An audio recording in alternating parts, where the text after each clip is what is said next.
చిన్న ప్రార్థన చేసుకుందాం. మహోన్నతుడ, సర్వశక్తిమంతుడ, సర్వాధికారి, జీవమగలిగిన ప్రభువ, కృపగలిగిన యేసు, కృపలయేశ్వరువంతుడా, నీకు వందనములు తండ్రి. సర్వోన్నతుడ, సజీవుడ, నీకు స్తుతులు స్తోత్రాలు చెల్లిస్తూ ఉన్నాం.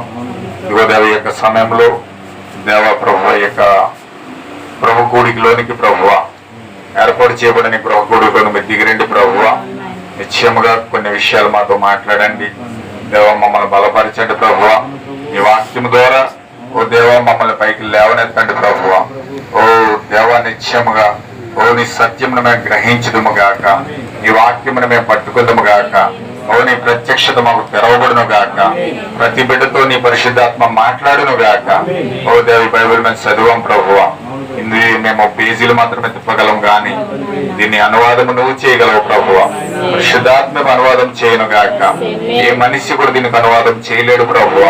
నువ్వు ఒక్కడు మాత్రమే దీనికి అనువాదికుడు అయినావు ప్రభువ. నీవి వచ్చి మాతో కొద్దిసేపు ముచ్చటించమని ప్రార్థిస్తున్నాం.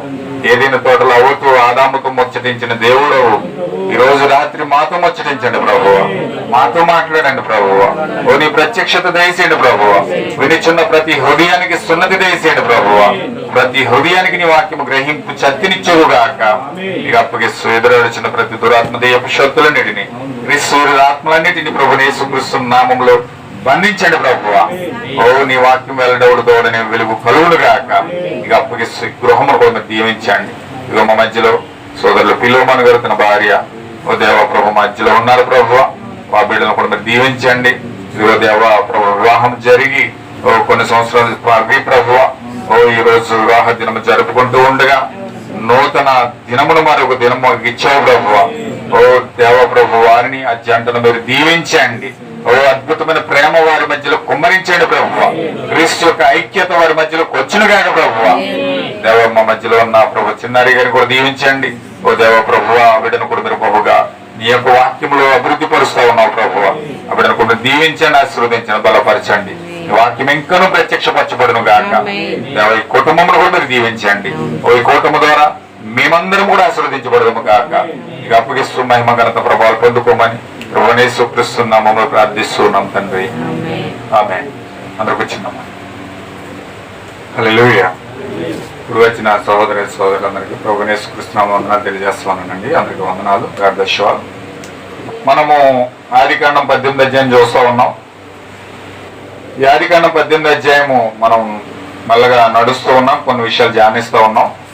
ఇక్కడ ఆదికాండం 18 అధ్యాయంలో ఎలోహిం ప్రత్యక్షత, మనుష్య కుమారుడి యొక్క ప్రత్యక్షత మనం ఇక్కడ చూస్తూ ఉన్నాం. హల్లెలూయా. ఇక్కడ మమ్రీ దగ్గర గుడారం వేసుకుని సింధూర వనంలో అబ్రహాము నివాసం చేస్తూ ఉన్నాడు. సింధూర వనం అనగా నేర్చుకున్నాం మనం. సింధూర వనం అనగా వర్తమానమై ఉన్నది. సింధూర వనం అనగా ఏంటండి? వర్తమానమై ఉన్నది. అబ్రహాముకి ఆ రోజు అది సింధూర వనం అయితే మన యొక్క సింధూరం ఏది వనమై ఏదంటే వర్తమానమై ఉన్నది. ఇది మన యొక్క సింధూర వనమై ఉన్నది. ఇప్పుడు మనము ఈ సింధూర వనంలో గుడారం వేసుకుని ఉన్నాం. ఈ సింధూర వనంలో ఈ వర్తమానంలో గుడారం ఉన్నది. ఆ గుడారం ఏంటంటే థియోఫనీ అన్నది, వాక్య శరీరమై ఉన్నది. ఇప్పుడు ఈ వాక్య శరీరం అనే గుడారంలోనికి మనం ఎప్పుడైతే వెళ్ళి నివాసం చేయడానికి ఇష్టపడుతుంటామో అప్పుడు దేవుడు ఖచ్చితంగా ఎలోహిం యొక్క ప్రత్యక్షత అక్కడ మనం పొందుకోబోతున్నాం. హల్లెలూయా. ఇక్కడ అబ్రహాము ఎలాగైతే ఎలోహింని కలవడానికి ఇష్టపడుతున్నాడో ఎలోహిమే అబ్రహాం ఇంటికి వచ్చాడు. సాక్షాత్ ఎలోహిమే అబ్రహాం ఇంటికి వచ్చాడు. ఎందుకు అబ్రహాం ఇంటికి వచ్చాడంటే అబ్రహాము అక్కడ సింధూర వనంలో గుడారం వేసుకుని ఉన్నాడు. మనం ఎప్పుడైతే సింధూర వనము అనగా ఈ వర్తమానంలో ఎప్పుడైతే మనం ఆ గుడారం దగ్గరికి సమీపిస్తామో, ఆ వాక్య శరీరాన్ని సమీపిస్తామో అప్పుడు దేవుడు మనం దర్శించడానికి ఇష్టపడుతున్నాడు. హల్లెలూయా. గుడారం బయట ఉన్న వాళ్ళకి ఎవరికి ప్రత్యక్షత లేదండి. గుడారం బయట ఉన్న వాళ్ళు ఎవరో కూడా ప్రత్యక్షత పొందుకోలేరు. ఎలోహిం యొక్క ప్రత్యక్షత ఎవరైతే పొందుకుంటారంటే కేవలం గుడారంలో ఉన్న వాళ్ళు మాత్రమే. అబ్రహాం యొక్క ఇంటి దగ్గర సింధూర వనం అనే గుడారము వనములో ఒక గుడారం ఉన్నది. ఆ గుడారములో ఎలోహిం ప్రత్యక్షం అవుతా ఉన్నాడు. ఇప్పుడు ఆ యొక్క అబ్రహాము ఆ విధంగా గుడారం ఏర్పాటు చేసుకుని అక్కడ ఉంటే అబ్రహాం యొక్క రాజ సంతానం కూడా ఆ విధముగానే గుడారంలోకి వెళ్తుంది. హల్లెలూయా. అబ్రహాం యొక్క సంతానం ఇక్కడ ఉందండి. హల్లెలూయా. ఈ వర్తమానంలో ఎవరైతే ఉన్నారో వాళ్ళందరూ సింధూర వనంలో ఉన్నారు. వారందరూ కూడా అబ్రహాం యొక్క రాజ సంతానమై ఉన్నారు. ఇప్పుడు అబ్రహాం యొక్క రాజ సంతానం మాత్రమే ఎలోహిం యొక్క ప్రత్యక్షత పొందుకుంటారు. అందరూ పొందుకోలేరు, దాన్ని అందరూ స్వీకరించలేరు. ఎందుకు దాన్ని స్వీకరించలేరంటే అది కేవలం దేవుడు అబ్రహాం యొక్క సంతానానికి మాత్రమే వాగ్దానం చేశాడు. అబ్రహాం యొక్క సంతానం మాత్రమే ఆ యొక్క సింధూరవనంలో ప్రవేశిస్తుంది. ఆ సింధూరవనం ఎక్కడ ఉందంటే యెరూషలేములో ఉంది. హల్లెలూయా. ఎక్కడ ఉందండి? యెరూషలేములో. యెరూషలేము వెళ్ళి దేవుడు పాలు తేనెలు ప్రవహించే దేశాన్ని అబ్రహాంకు వాగ్దానం చేశాడు. ఆ అబ్రహాము యొక్క ఆ పాలు తేనెలు ప్రవహించే దేశంలోకి అడుగుపెట్టి ఆ అడుగుపెట్టిన ఆ యొక్క ఎంట్రన్స్ లోనే ఆ సింధూర వనంలో గుడారం వేసుకుని ఉన్నాడు. హల్లెలూయా. మన యొక్క నూతన యెరూషలేం ఏంటంటే వర్తమానమైనది. వర్తమానంలోకి ఎవరైతే వస్తున్నారో వాళ్ళు సింధూర వనంలో ప్రవేశిస్తా ఉన్నారు. ఆ సింధూర వనంలో ప్రవేశించిన వ్యక్తులు మాత్రం గుడారం ఏర్పాటు చేసుకుంటున్నారు. హల్లెలూయా. ఇది ఒక పక్క జరుగుతూ ఉంది. అబ్రహాం యొక్క సంతానము ఆ సింధూర వనంలో గుడారం దగ్గరికి ప్రవేశిస్తా ఉంది. ఆ గుడారంలో ప్రవేశించినప్పుడు ఎలోహిం యొక్క ప్రత్యక్షత వీళ్ళు పొందుకుంటా ఉన్నారు. అయితే 19వ అధ్యాయంలో ఇంకొక వ్యక్తి ఉన్నాడు. ఆ వ్యక్తి ఎవరంటే లోతు అయి ఉన్నాడు. హల్లెలూయా. ఈ లోతు ఆ గవిని దగ్గర కూర్చుని ఉన్నాడు. ఈ గవిని దగ్గర కూర్చుని చూస్తా ఉన్నాడు, దూరం పక్కన కూర్చుని. అబ్రహాం అయితే ఆ సింధూరవనంలో ఉన్నాడు, కానీ లోతు అయితే గవిని ద్వారం దగ్గర కూర్చుని ఉన్నాడు. హల్లెలూయా. ద్వారం దగ్గర కూర్చుని ఉన్నాడు. అతనికి లోపలికి వెళ్ళడానికి లేదు, బయటికి రావడానికి లేదు, ద్వారం దగ్గరే ఉండిపోయాడు అతను. కానీ అబ్రహాం అయితే లోపల ఉన్నాడు, వనము లోపల ఉన్నాడు. హల్లెలూయా. ఇప్పుడు ఈ యొక్క అబ్రహాం యొక్క ముగ్గురు మనుషులు వస్తున్నారు. చాలా జాగ్రత్తగా మీరు గమనించండి. స్లోగా వెళ్తాను నేను. వాక్యాన్ని చాలా జాగ్రత్తగా మీరు అర్థం చేసుకుంటే కొన్ని విషయాలు అర్థం అవడానికి మీ ప్రయత్నం అవుతూ ఉంటాయి. హల్లెలూయా. ఇప్పుడు అబ్రహాం దగ్గర ముగ్గురు మనుషులు వస్తా ఉన్నారు. అబ్రహాం దగ్గర ముగ్గురు మనుషులు వస్తా ఉంటే అబ్రహాము ముగ్గురు మనుషులు కలిపి ప్రభువులారా అని పిలవట్లేదు, కానీ ప్రభువా అని పిలుస్తున్నాడు. చూడండి అక్కడ ఏమని పిలుస్తున్నాడు. 18వ అధ్యాయంలో మనం చదివినట్లయితే మొదటి వచనం, మరియు మమ్రే దగ్గర ఉన్న సింధూర వనములో అబ్రహాము ఎండవేళ గుడారము ద్వారం వద్ద కూర్చుని ఉన్నప్పుడు యెహోవా అతనికి కనబడెను. అతని కన్నులెత్తి చూసినప్పుడు ముగ్గురు మనుషులు అతని ఎదుట నిలబడి ఉండిరి. అతడు వారిని చూసి వారిని ఎదుర్కొంటకు పరిగెత్తుకొని నేల మట్టుకు వంగి, వాళ్ళని తరిమేయట్లేదు, ఎవరో తరిమేయట్లేదు. నేను స్లోగా చదువు. అక్కడ ఏమంటున్నాడు చూడండి. అక్కడ గుడారపు ద్వారం ఎదుర్కొన్నట్టుకు పరిగెత్తి నేల మట్టుకు వంగి ప్రభువా అని పిలుస్తున్నాడు. హల్లెలూయా. ప్రభువా అంటున్నాడు. ముగ్గురు మనుషులు వస్తుంటే యాక్చువల్గా ఏమనాలి? ప్రభువులారా అని పిలవాలి. కానీ అబ్రహాం ఏమంటున్నాడంటే ప్రభువా అని పిలుస్తున్నాడు. అంటే ఆయన ఆ ముగ్గురు ఒక్కరినే పిలుస్తున్నాడు. ఒక్కరినే ప్రభువా అంటున్నాడు. అంటే ఆ ముగ్గురులో ఉన్న వ్యక్తి ఎవరంటే ఎలోహిం అన్న సంగతి ఈ యొక్క అబ్రహాంకి అర్థమైంది. ఆ అబ్రహాం వెంటనే అతన్ని ఏమంటున్నాడంటే ప్రభువా అని పిలిచాడు. సింగులర్ వర్డ్ వాడాడు. అంటే ప్రభువా అంటే ఒక్కరినే పిలుస్తున్నాడు. ఈ రోజు నిజమైన అబ్రహాం యొక్క రాజ సంతానాన్ని కూడా, నిజమైన దేవుని పిల్లలకు కూడా ముగ్గురు దేవుళ్ళుగా దేవుడు అన్వయించబడట్లేదు, కానీ ముగ్గురు దేవుళ్ళుగా మనకు కనబడట్లేదు, కానీ దేవుడు నిజమైన అబ్రహాం యొక్క సంతానం ఒకే ఒక దేవుడు కనబడతా ఉన్నాడు. ఒక్క దేవుణ్ణి ఆమె చూస్తూ ఉంది. ఒక్క దేవుణ్ణి ఈనాటి నిజమైన సంఘము, నిజమైన దేవుని పిల్లలు ఒక్క దేవుణ్ణి చూస్తూ ఉన్నారు. కానీ లోతు 19వ అధ్యాయంలో చూస్తే యాక్చువల్ లోతు దగ్గరికి ప్రభువు కూడా వెళ్ళలేదండి. దేవుడు వెళ్ళలేదు. దేవుడు అబ్రహాం దగ్గర ఉండిపోయి అక్కడ అబ్రహాము పక్కన ఉన్న ఇద్దరు దూతలు వచ్చారు. ఆ దూతల్ని లోతు దగ్గర పంపించాడు దేవుడు. అబ్రహాం దగ్గర ఉండిపోయి అబ్రహాముకు నేను ఏదైనా మర్మాన్ని దాచేదనా, నా మర్మాలని అబ్రహాముకి విప్పుతాను, అబ్రహాముకు నేను తెలియజేస్తాను. అయితే నేను అబ్రహాం దగ్గర ఉండి నేను అబ్రహాముకు మర్మాలు తెలియజేయవలసి ఉంది. నా పరిచర్య ఏంటంటే అబ్రహాముకు మర్మాలు తెలిసే పరిచర్య ఉంది. ఇప్పుడు లోకం మీదకి వచ్చే తీర్పుని అబ్రహాముకి నేను తెలియజేయాలి. ఇప్పుడు తెలియజేయాలి కనుక నేను అబ్రహాం దగ్గర ఉంటాను. అయితే ఇప్పుడు ఈ నాతో వచ్చిన ఇద్దరు దూతలని లోతు దగ్గర పంపిస్తానని చెప్పి దేవుడు ఏం చేశాడంటే ఆ లోతు దగ్గరికి ఈ ఇద్దరు దూతలను పంపించాడు. హల్లెలూయా. ఈ ఇద్దరు దూతలు లోతు దగ్గర పంపిస్తే లోతు ఆ ఇద్దరు దూతలను చూసి వారినే ప్రభువులారా అంటున్నాడు. హల్లెలూయా. ఈ లోతు ప్రత్యక్షతకి అబ్రహాం యొక్క ప్రత్యక్షతనికి ఎంత తేడా ఉందో చూడండి. లోతు ఏమో దూతలను కూడా ప్రభు అంటున్నాడు, అబ్రహాం ఏమో ప్రభువుని పిలుస్తున్నాడు. అంటే అబ్రహాముకున్న క్లారిటీ లోతుకు లేదు, అబ్రహాముకున్న ప్రత్యక్షత లోతుకు లేదు. లోతు ఒక నులివెచ్చని విశ్వాసి, ఒక అవిశ్వాసికి సాదృశ్యంగా ఉన్నాడు. అతను ఒక అవిశ్వాసి, వాక్యాన్ని నమ్మని వ్యక్తి. దేవుడు అబ్రహాముకి వాగ్దానం చేశాడు కానీ లోతుకు వాగ్దానం చేయలేదండి. దేవుడు 12వ అధ్యాయంలో, ఆదికాండం 18వ అధ్యాయంలో దేవుడు అబ్రహాంతో మాట్లాడుతున్నాడు.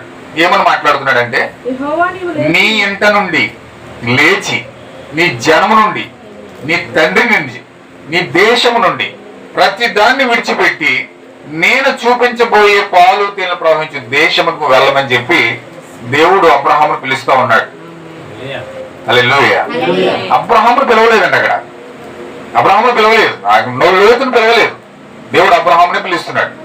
అయితే అబ్రహాము ఏం చేశాడంటే ప్రేమ చొప్పున తండ్రిని వెంట పెట్టుకుని అన్నయ్య చనిపోయాడు. అన్నయ్య పిల్లలు అబ్రహాం యొక్క అన్నయ్య పిల్లలు అన్నమాట. ఎవరు? లోతు చెల్లెలు, వాళ్ళిద్దరూ కూడా చనిపోయాడు. తండ్రి చనిపోతే వీళ్ళిద్దరికి ఈయన తండ్రిగా ఉన్నాడు కాబట్టి వీళ్ళు కూడా పెద్దనాన్న చిన్న అన్నట్టు తిరుగుతున్నాడు లోతు. అప్పుడు ఈ లోతుని తన చెల్లిని తన తండ్రిని తీసుకుని ప్రయాణమయ్యాడు పాలుతీను ప్రవహించే దేశానికి. అయితే మధ్యలోనే తండ్రి చనిపోయిన తర్వాత కొంత దూరం వచ్చేటప్పటికి మరలా లోతు విడిపోయే సమయం వచ్చింది. దేవుడు లోతుని ఎలా ఎడగొడుతున్నాడంటే అబ్రహాం యొక్క గొర్రెలకి, లోతు కాపర్లకి, అబ్రహాం యొక్క కాపర్లకి, గొర్రెల కాపర్లకి గొడవ వచ్చేసింది. ఎప్పుడైతే గొడవ వచ్చిందో వెంటనే ఈ యొక్క అబ్రహాము ఆలోచన తీసుకున్నాడు. దేవుడు నాకు మహిమ కలుగును గాక. అందరు ఇక్కడే ఉన్నారు కదండి, ఆలోచన ఇక్కడే ఉంది కదా. చక్కగా ఎగ్గిపిస్తూ మీరు వినడానికి ప్రయత్నం చేయండి. దేవుడు కొంత ప్రత్యక్షత ఈరోజు మనకి ఇవ్వాలి. హల్లెలూయా. ఇప్పుడు అబ్రహాము లోతు కూర్చుని ఆలోచన చేసుకునే సభ వచ్చింది. ఇప్పుడు ఇద్దరు ఆలోచించేసి ఉన్నారు. అబ్రహాం చెప్తున్నాడు, లోతుకి చాయిస్ ఇచ్చాడు. లోతుతో మాట్లాడుతున్నాడు. ఇప్పుడు ఏమని మాట్లాడుతున్నాడంటే అబ్రహాములోనేమో పరిశుద్ధాత్మ ఉంది, లోతులోనేమో సగం పరిశుద్ధాత్మ ఉంది, కంప్లీట్ పరిశుద్ధాత్మ పొందుకోలేదు. ఎందుకంటే లోతు సంతానం కంప్లీట్ పరిశుద్ధాత్మ పొందుకోలేదు. ఎందుకంటే అతను అవిశ్వాస కనుక, వాగ్దానం అతను లేదు కనుక, వాక్యం అతనికి ప్రత్యక్షపరచబడలేదు కనుక అతను సగమే నమ్మగలుగుతాడు కానీ పరిపూర్ణంగా నమ్మలేదు. అయితే ఇక్కడ అబ్రహాము లోతు కూర్చొని మాట్లాడుతున్నాడు. అబ్రహాములో దేవుడు ఉన్నాడు, లోతులోనేమో సగం ఆత్మ ఉంది. ఇప్పుడు దేవుడు లోతును పరీక్షించాలనుకున్నాడు, అవిశ్వాసం పరీక్షించాలనుకున్నాడు. ఇప్పుడు అబ్రహాము లోతుతో మాట్లాడుతున్నాడు. ఏమని మాట్లాడుతున్నాడు అంటే, నా కుమారుడా, నాకు గొర్రెల యొక్క సంతానం ఎక్కువైపోయింది, బహువిస్తారంగా ఉన్నాయి. నీ కాపర్లకి నా కాపర్లకి చాలా తగులు తీర్చడానికి సరిపోతుంది పరిస్థితి అంతాన్ని. ఈ తగులి బావలి బాయి అనే పరిస్థితులని పడికి బదులు దయచేసి నీవు ఏ పక్క వెళ్తావో వెళ్ళు, దక్షిణం వైపు వెళ్తావా, ఉత్తరం వైపు వెళ్తావా, లేదా తూర్పు వైపు వెళ్తావా, పశ్చిమ వైపు వెళ్తావా, ఏ వైపు వెళ్ళినా నువ్వు విడిచిపెట్టిన వైపు నేను వెళ్తాను, నువ్వే వైపు కోరుకుని వెళ్ళని చెప్పాడు. హల్లెలూయా. దేవుడు నాకు మహిమ కలుగును గాక. ఎప్పుడు కూడా దేవుడు చాయిస్ అడుగుతాడు, చాయిస్ ఇస్తాడు, మనకు ఒక చాయిస్ ఇస్తాడు. అసలు నీ ఉద్దేశం ఎట్లా ఉంది, అసలు నువ్వేం ఆలోచిస్తున్నావు, అసలు నీ ఉద్దేశం ఎట్లా ఉంది అని దేవుడు మనం పరీక్షించాలనుకుంటాడు ఒక్కొక్కసారి. ఇప్పుడు లోతును పరీక్షించే సమయం వచ్చింది. ఎప్పుడైనా సరే అవిశ్వాసి ఎలా బయటపడిపోతాడంటే ఈ విధంగా బయటపడతాడు. వారి యొక్క లక్షణాలు ఏ విధంగా బయటపడతాయి అంటే ఈ విధంగా బయటపడతాయి. ఎలాగంటే లోతుని ఎప్పుడైతే అబ్రహాం అడిగాడో అబ్రహాము చూశాడట. చుడుదరగా చూసేటప్పటికి ఆ చుడుదరగా అమెరికా లాస్ ఏంజల్ పట్టణం లాగా సొదొమ గొమొర్రా పట్టణం చక్కగా అద్భుతంగా పచ్చగా కనబడుతుందండి. ఆమేన్, హల్లెలూయా. ఎంత పచ్చగా కనబడుతుందంటే కొన్ని వందల సంవత్సరాలు తిన్నా సరే ఈ గొర్రెలు గాని బర్రెలు గాని ఈ మేత ఎంత తిన్నా తరగని మేత అక్కడ కనబడుతుంది. అది చాలా డెవలప్మెంట్ అయిపోయిన ఏరియా. ఒక అమెరికా పట్టణం వల్లే కనబడుతుంది. అది చక్కటి సిమెంట్ రోడ్లు, డెవలప్మెంట్ అంతా కూడా చక్కగా జనాలు మంచి మంచి బట్టలు వేసుకుని చక్కగా హాయిగా ఎంజాయ్ చేస్తా ఉన్నారు అక్కడ. ఆమేన్, హల్లెలూయా. చాలా బాగుంది అక్కడ, చాలా పరిస్థితి బాగుంది. అయితే అక్కడ ఆ పట్టణాన్ని ఎప్పుడైతే చూసాడో లోతు అనుకున్నాడట, ఇలాంటి పట్టణం అయితే నా గొర్రెలకు లోటు ఉండదు, నా పిల్లలకు లోటు ఉండదు, నాకు లోటు ఉండదు, నా భార్య పట్టణానికి వైస్ ప్రెసిడెంట్ అయిపోద్ది, మహిళా మండలి చైర్పర్సన్ అయిపోద్ది, నేను వెళ్తే నేను కూడా ఏదో ఒక పదవి నేను పొందుకోగలను, చక్కగా నా లైఫ్ సెటిల్ అయిపోతుంది అక్కడ, చాలా అద్భుతంగా ఉంటుంది, ఇంకా నాకు జీవితానికి పొదువు లేదు అని చెప్పి ఈ యొక్క లోతు ఆలోచించుకుని అబ్రహాంతో అన్నాడంట, అది కూడా నాకు కనపడుతుంది కదా సొదొమ గొమొర్రా వైపు, నేను అటు వెళ్ళిపోతానండి. ఆమేన్, హల్లెలూయా. నేను అటు వెళ్తానని చెప్పాడు. అబ్రహాంకి ఎప్పుడైతే ఆ మాట వినబడిందో అబ్రహాం చాలా బాధపడ్డాడు, చాలా వేదన పడ్డాడు, చాలా ఏడ్చాడు లోతు కోసం. ఎందుకంటే లోతు ఒక ఆత్మ సంబంధమైన దాన్ని కోరుకుంటాడు అనుకున్నాడు, ఆత్మ సంబంధమైన వాటి వైపు పరిగెడతాడు అనుకున్నాడు. ఆత్మ సంబంధమైన కోరుకుని దేవుడు ఏదైతే ఆలోచిస్తున్నాడో, దేవుడు ఏదైతే పొందుకోవాలని ఆశిస్తున్నాడో దాన్ని పొందుకోవాలని కోరుకుంటాడేమని ఆశపడ్డాడు అబ్రహాం. కానీ లోతు అలా కోరుకోలేదండి. లోతు ఏం కోరుకున్నాడంటే ఏదైతే పచ్చగా ఉందో, ఎక్కడైతే డెవలప్మెంట్ ఉందో, ఎక్కడైతే సుశంపంగా ఉన్నదో ఆ ప్రదేశాన్ని కోరుకున్నాడు. లోతు అలా చూసినప్పటికి చాలా పచ్చగా కనపడుతుందండి. కొన్ని వందల సంవత్సరాలు తిన్న తరగని మేత అక్కడ ఉంది. ఆమేన్, హల్లెలూయా. విన్నారా? అబ్రహాము లోతు ఎప్పుడైతే కళ్ళు పెట్టి చేయి పెట్టి చూపించాడో అబ్రహాం చూశాడంట ఆ యొక్క ప్రదేశాన్ని. లోతు చూస్తేనే మరి పచ్చగా కనపడుతుంది. అబ్రహాం కన్నులెత్తి ఎప్పుడైతే చూసాడు అది పక్క పక్క పక్క పక్క మంటలో కాలిపోతుందంట. భయంకరమైన ఆకాశంలో నుంచి అగ్ని గంధకాలు కురిపించి దేవుని యొక్క ఉగ్రత ప్రాంతం మీద పడడం అబ్రహాం చూస్తా ఉన్నాడు. హల్లెలూయా. పరిశుద్ధాత్మ కలిగిన చూపుకి లోక సంబంధమైన చూపుకి ఇంత వ్యత్యాసం ఉంటుందా? ఒక ఆత్మ సంబంధి వాక్యానుసారంగా ఆలోచించే వ్యక్తి యొక్క చూపు పరిశుద్ధంగా దేవుని యొక్క కనికరంతో కూడిన ముందు చూపు కలిగిన ఒక అద్భుతమైన చూపు పరిశుద్ధాత్మ కలిగిన వెతుకుంటుందండి. హల్లెలూయా. కానీ ఈ లోకాన్ని కోరుకునే వ్యక్తి, ఎప్పుడు పాపాన్ని కోరుకునే వ్యక్తి, లోకంలో ఉండే డెవలప్మెంట్ కోరుకునే వ్యక్తి, లోకంలో ఎక్కువ అభివృద్ధి కోరుకునే వ్యక్తి, సిరి సంపదలో తోనారాలి అని చెప్పి ఎక్కువగా లోక సంబంధమైన ఆలోచనతో మునిగిపోయిన వ్యక్తికి ఎప్పుడు కూడా నశించిపోయేది చాలా మంచిగా కనబడుతుంది. హల్లెలూయా. చాలా జాగ్రత్తగా మీరు గమనించాలి. లోతు యొక్క చూపు ఎలా ఉన్నదంటే ఏదైతే నాశనం అయిపోతుందో, ఏదైతే పతనం అయిపోతుందో, ఏదైతే కాలిపోతుందో అది చాలా మంచిగా కనబడుతుంది. ఇతనికి చాలా అద్భుతంగా కనబడుతుంది. పాపం చాలా అందమైంది, పాపము చాలా అందమైనది, చాలా అద్భుతంగా ఉంటుంది. అది చాలా అద్భుతంగా ఉంటుంది. కానీ ఆ పాపమే నిన్ను పూర్తిగా విచ్ఛిన్నం చేసి పాతాళం తీసుకెళ్లేది. ఆ పాపమే నిన్ను పూర్తిగా మొక్కలు చేసి పాతాళం తీసుకెళ్లేది. కానీ పాతాళం చూడవడం, ఆ పాతాళం చూడరు. నేను పాతాళంలో పడిపోబోతా ఉన్నాను, నేను పాతాళంలో పడి నశించిపోబోతా ఉన్నాను, రేపొద్దున పరిస్థితి ఆ పాతాళంలో మూలగబోతా ఉన్నది, రేపొద్దున పరిస్థితి చాలా భయంకరంగా అగ్ని గంధకాలతో కాలబోతా ఉంది, నేను అందులో ఉంటే నశించిపోతాను అనే విషయము ఈ వ్యక్తి గ్రహించలేడు. హల్లెలూయా. ఎందుకంటే ఈ వ్యక్తికి ప్రత్యక్షత లేదు, దేవుని యొక్క పిలుపు లేదు, దేవునికి ఆశీర్వాదం లేదు, దేవుడు చూసే చూపు ఇతను పొందుకోలేదు. పరిశుద్ధాత్మ వ్యక్తి పొందుకుంటే పరిశుద్ధాత్మ చూపు ఎప్పుడైతే చూశాడో ఆ భవిష్యత్తులో జరగబోయే కార్యాన్ని వ్యక్తి చూస్తాడండి. కానీ పరిశుద్ధాత్మ చూపు లేనివాడు భవిష్యత్తు చూడలేడు. ప్రజెంట్ టెంపరీ బాగుందా లేదా, నేను ఎంజాయ్ చేస్తున్నానా లేదా, నా పరిస్థితి బాగుందా లేదా, సమస్య అంతా బాగుందా లేదా, పరిస్థితి అంతా సక్రమంగా జరుగుతుందా లేదా, నేను ఆనందిస్తున్నాను లేదా, నేను సంతోషిస్తున్నాను లేదా, నేను కట్టుకుంటున్నాను లేదా, నేను ఎంజాయ్ చేస్తున్నాను లేదా, ఈ విధంగానే ఆ ప్రస్తుతం ఉన్న పరిస్థితి కోసమే అవి ఆలోచిస్తాడు తప్ప అతని యొక్క భవిష్యత్తు ఏమైపోతా ఉందో అనే ఆలోచన ఏ మాత్రం కూడా ఆలోచించడానికి. దేవుడు నాకు మహిమ కలుగును గాక. వింటున్నారా? లోతుకుని అబ్రహాముకి ఎంత డిఫరెన్స్ ఉందో చూడండి.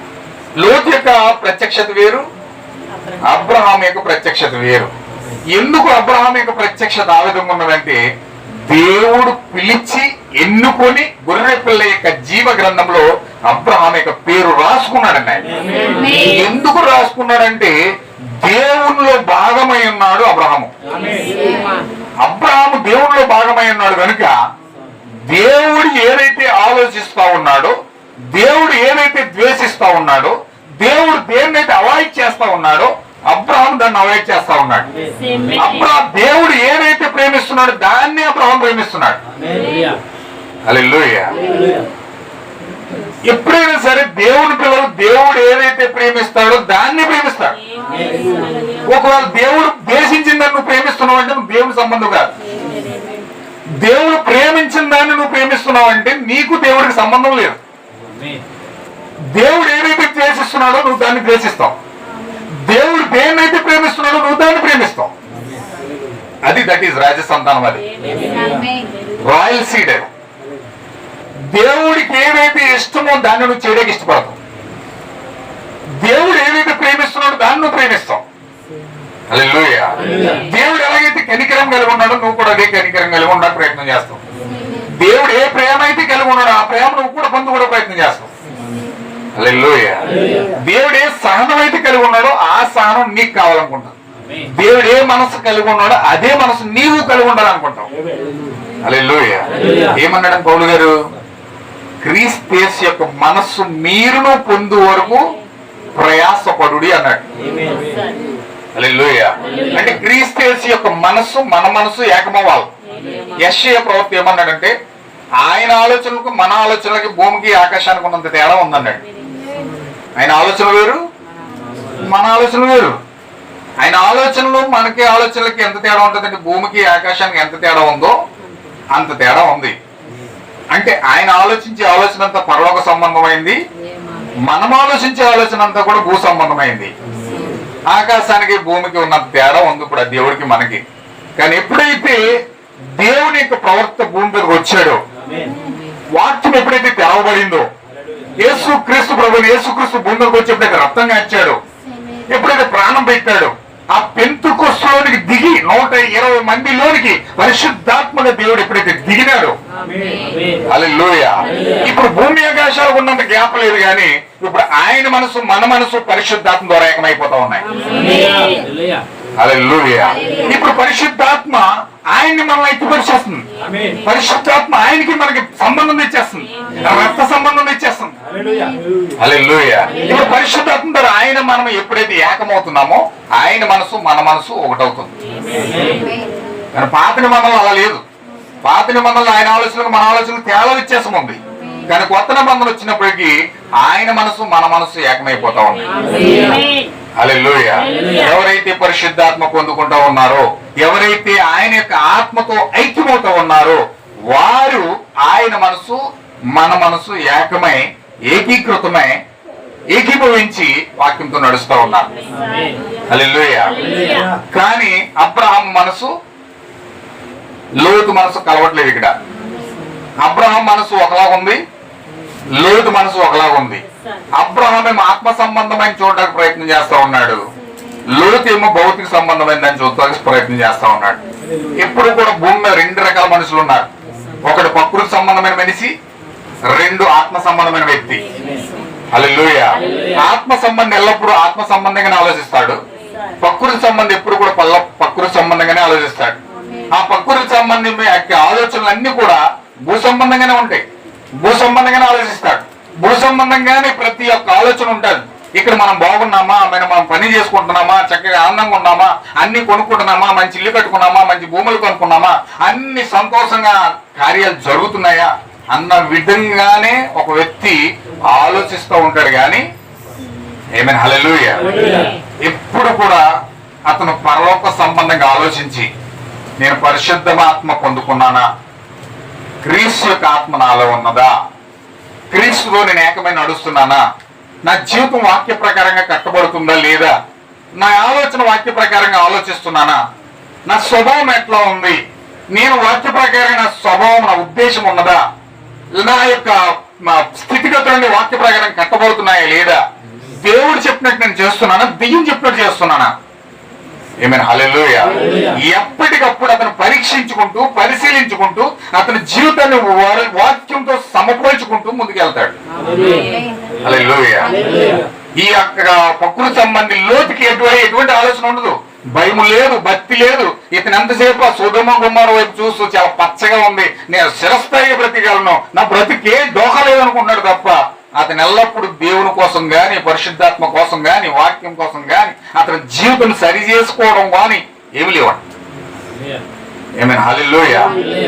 నిజమైన విశ్వాసి అబ్రహాము తన జీవితాన్ని సరి చేసుకుంటూ దేవునితో మాట్లాడుకుంటూ, ప్రభువా ఇక్కడ నీళ్ళు ఎండిపోయి నన్ను ఏం చేయమంటావు, ప్రభువా ఇక్కడ గొర్రెలు ఏడుస్తున్నాయి నన్ను ఏం చేయమంటావు, ప్రభువా ఇక్కడ ఎడారి ఉంది నేను ఎలాగెళ్ళను, నాకు దారి ఇటు ఉంది. హల్లెలూయా. అదిగో గొమ్మర రాజు వస్తున్నాడు, అదిగో సొదొమ రాజు వస్తున్నాడు, నేనేం చేయను అని ప్రతిసారి దేవుని బ్రతిమాలుకుంటూ అడుగుతూ ఆయన ప్రయాణాన్ని కొనసాగిస్తూనే ఉన్నాడు. హల్లెలూయా. దేవుడు చెప్తున్నాడు ఆలోచన, అదిగో పలానా రాజు వస్తున్నాడు, వెళ్ళి యుద్ధం చేయి, అదిగో పలానా దేశం ఇల్లు, పలానా ఊరిల్లు, పలానా వ్యక్తితో మాట్లాడు, ఆ వ్యక్తితో నేను ఇలా చెప్పాను, నేను కూడా అలా మాట్లాడుతున్నాను, నువ్వు మాట్లాడు ఆ వ్యక్తి దగ్గరికి వెళ్ళి అని అంత ఐడియాలజీ అంతా కూడా ఈ యొక్క అబ్రహాముకి ఇస్తూ ఆ యొక్క మాట్లాడుతూ పాలుతీను ప్రవహించి తీస్తూ నడిపించుకుంటూ తీసుకెళ్తూ ఉన్నాడు. హల్లెలూయా. దేవుడేమో వ్యక్తిగతంగా, అబ్రహాం ఏమో దేవుడితో వ్యక్తిగతంగా సంబంధం పెట్టుకుని దేవుడితో మాట్లాడుతూ మార్గదర్శిగా దేవుడిని పెట్టుకుని వెళ్తా ఉన్నాడు. లోతుకి ఏ మార్గదర్శి లేడు. ఏమైనా హల్లెలూయా. లోతుకి మార్గదర్శి లేడు, తన ఇష్టానుసారంగా వెళ్ళిపోతున్నాడు అంతే. అతని ఇష్టానుసారంగా కోరుకున్నాడు. ఎప్పుడైనా సరే లోక సంబంధమైన వ్యక్తులు ఎప్పుడు కూడా వాళ్ళ ఐడియాలజీ జరిగినప్పుడు వాళ్ళు ఆలోచించే ఆలోచన ఈ విధంగా ప్రకృతి సంబంధంగానే ఇస్తారు, ప్రకృతి సంబంధంగానే ఆలోచిస్తారు. హల్లెలూయా. అందుకే అబ్రహాముకి ఈ యొక్క లోతుకున్న ప్రత్యక్షత ఆ విధంగా ఉంది. అందుకే లోతుకు ప్రత్యక్షత లేదు కనుకనే దూతలు వచ్చినా సరే ప్రభువా అంటున్నాడు, ప్రభువులారనేస్తున్నాడు. దూతలు వచ్చినా సరే ప్రభువులారనేస్తున్నాడు. అంటే అతను వాళ్ళు దేవుళ్ళో లేకపోతే దేవదూతలో కూడా తెలియని అయోమయమైన పరిస్థితుల్లో ఈ యొక్క లోతు ఉన్నాడు. హల్లెలూయా. ఈ యొక్క అబ్రహాము అంటే ఒక నిశ్చయత ఉంది, దేవుడు ఒక్కడే, ఆయన నా ప్రభువు. బైబిల్లో చెప్తున్నాడు, మోషే నీ దేవుడైన యెహోవా అద్భుతీయుడైన వాడు అన్నాడు. ఏమై ఉన్నాడండి? అద్భుతీయుడు అన్నాడు. అద్భుతీయుడు అంటే ద్వితీయుడు కానివాడు, అంటే రెండో వాడు కానివాడు. రెండో వాడు కానివాడే మొదటివాడు. ఆయన చెప్తున్నాడు, మొదటివాడిని నేనే, కడపటివాడిని నేనే, ఆదియు నేనే, అంతము నేనే అంటున్నాడు ఆయన. అంటే నేను రెండో దేవుడిగా లేను, నేను మూడో దేవుడిగా లేను, నేను ఒకే ఒక దేవుడిని అయి ఉన్నానని చెప్తున్నాడు. హల్లెలూయా. కానీ లోతు మాత్రం ఇద్దరు దేవతత్వం కూడా దేవుడిని చేసేసి ప్రభువులారనేస్తున్నాడు. లోతు యొక్క ఆలోచనకి అబ్రహాం యొక్క ఆలోచనకి ఎంత వ్యత్యాసం ఉందో చూడండి. ఈ రోజు నిజమైన దైవత్వం ఎవరికి తెలియదంటే లోతు సంతానం నిజమైన దైవత్వం తెలియదని, నిజమైన దేవుని వారు గుర్తించలేరు, నిజమైన దైవత్వం గుర్తించలేరని. ఎవరికైతే ఆ దైవత్వం అర్థమవుతుందంటే ఎవరైతే అబ్రహాం యొక్క రాజ సంతానంగా ఉన్నారో వారు మాత్రమే నిజమైన దైవత్వాన్ని గుర్తించగలుగుతారు. దేవుని మహిమ కలుగును గాక. హల్లెలూయా. ఇప్పుడు అబ్రహాము సింధూరవనంలో గుడారం వేసుకుని అక్కడ నివాసం చేస్తా ఉన్నాడు. గొప్ప విషయం ఏంటంటే ఇక్కడ లోతు అబద్ధ సంగముగా ఉన్నాడు, అబ్రహాము నిజమైన సంఘంగా ఉన్నాడు. నిజమైన సంఘము ఒకే ఒక దేవుడితో ఒకే ఒక గురితో వాక్యం వైపు కట్టబడుతూ ఉంది. అబద్ధ సంఘం అయితే గురి లేని ఒక భక్తి చేసుకుంటూ దేవుడు ఎవరో తెలియని అయోమయమైన పరిస్థితుల్లో లోతు యొక్క సంఘం నడుస్తూ ఉంది. హల్లెలూయా. ఇక్కడ గొప్ప విషయం ఏంటంటే లోతు దగ్గరికి ఇద్దరు దేవదూతలు వచ్చారు. ఇద్దరు దేవదూతలు వచ్చి ఆయనతో ఏం మాట్లాడుతున్నారు, సిద్ధపడమని చెప్తున్నారు. సొదొమ గొమొర్రా కాలిపోతుంది, ఇందులో నుంచి బయటికి రమ్మని ఆ యొక్క లోతును పిలుస్తా ఉన్నారు. హల్లెలూయా. లోతు ఇంకా చెప్తున్నాడు. ఏమని చెప్తున్నాడు అంటే, నా భార్య ఉంది, నా పిల్లలు ఉన్నారు, వాళ్ళందరినీ కొంచెం తీసుకెళ్ళాలి, వాళ్ళందరినీ లాక్కెళ్ళాలి అని చెప్పేసి వాళ్ళు బతిమాలుకుంటూ ఉన్నాడు. ఈలోగా ఏం జరిగిందంటే ఆ ఇంటిని మొత్తము కూడా బాలురులు, పిల్లలు, పెద్దలు, అందరు పురుషులందరూ వచ్చేసి ఆ ఇంటిని ముట్టడేసేసి ఏమంటున్నారు తెలుసా లోతుతో, ఓ లోతు, ఈ రాత్రి నీ ఇంటిలోకి ఇద్దరు మనుషులు వచ్చారు. హల్లెలూయా. ఆ మనుషుల్ని నువ్వు దయచేసి బయటకు పంపు, మనుషుల్ని దయచేసి బయటకు పంపు, మేము వారిని కూరినట్లుగా వారిని బయటకు పంపు అంటున్నాడు. అక్కడ ఎంత భయంకరమైన పాపం అక్కడ వేలాడుతుందంటే సొదొమ ప్రాంతంలో ఎంత భయంకరమైన క్రూరత్వం అక్కడ ప్రదేశంలో ఉన్నదంటే దేవుడు ఎంత ఉగ్రత కుమ్మరించడానికి గల కారణం ఏంటంటే వచ్చేవాళ్ళు పురుషులండి, లోపల దేవదూతల పురుషులై ఉన్నారు. హల్లెలూయా. వచ్చిన వారు పురుషులు, దేవదూతలు. బయట పిల్లలు మొదలుకొని, వృద్ధులు మొదలుకొని, పురుషులు మొదలుకొని అందరూ కూడా మగోళ్ళు, పురుషులై ఉన్నారు. వీళ్ళేమన్నారు తెలుసండి, లోపల వ్యక్తిని బయటకు పంపించమన్నారు. మేము వారిని కూడినట్లుగా బయటకు పంపమంటున్నారు. ఇది ఎంత ఘోరం అండి. ఘోరాతి ఘోరమైన పాపం ఏంటంటే ఒక పురుషుడు ఇంకొక పురుషుడిని కూడడానికి పిలుస్తున్నాడు. హల్లెలూయా. వారిని సొదొమైట్ అంటారు. సొదొమైట్స్ అంటే పురుషులు ఏకమవడం, పురుషులు ఏకమవడమే సొదొమైట్. స్వలింగ సంపర్కులు అంటారు అనమాట. స్వలింగ సంపర్కులు అంటారు. మన సుప్రీంకోర్టు కూడా పబ్లిక్ గా ఒక చట్టం తయారు చేసింది. ఏం చట్టం ఇచ్చిందో తెలుసండి, స్వలింగ సంపర్కులు ఒకరినొకరు పెళ్లి చేసుకోవచ్చు అని చెప్పి బహిరంగంగా స్టేట్మెంట్ ఇచ్చింది. ఇప్పుడు ఆల్రెడీ ఇప్పుడు జంటలు తయారైపోయారు. పురుషులు పెళ్లి చేసుకునే వాళ్ళు, స్త్రీలు పెళ్లి చేసుకునే వాళ్ళు, వీళ్ళు సొదొమైట్స్ అంటారు అనమాట. ఈ పాపం ఎక్కడ స్టార్ట్ అయిందంటే లోతు కాలంలో సొదొమ పట్టణంలో స్టార్ట్ అయింది. ఏమైనా హల్లెలూయా. దేవుడు సొదొమను కొన్నెర్ర చేసి ఆకాశం నుంచి అగ్ని గంధకాలతో కొట్టడానికి గల కారణం ఏంటి? అక్కడ జరుగుతున్న పాపం ఏంటంటే దేవుడు ఒక స్త్రీకి పురుషుని ఇచ్చాడు, ఒక పురుషుడికి స్త్రీని ఇచ్చాడు. హల్లెలూయా. అది కూడా విశ్రాంకులుగా తిరిగేసి భయంకరంగా అక్రమ సంబంధాలు పెట్టేసుకుని భయంకరంగా జీవించడానికి పురుషుని స్త్రీని ఇవ్వలేదు. దేవుడు జన్యుపరంగా జీవాన్ని బయటికి తీసుకురావడానికి మాత్రమే స్త్రీని సృష్టించాడు. పురుషుడికి ఒక స్త్రీ ఇవ్వబడింది. హల్లెలూయా. పురుషుడు ఒక స్త్రీ ఇవ్వబడింది. దేవుడు చెప్తున్నాడు తిమోతి పత్రికలో, ఏమని చెప్తున్నాడంటే స్త్రీ కోసం పురుషుడు కాదు కానీ పురుషుడి కోసమే స్త్రీ సృష్టించబడింది అని చెప్పాడు.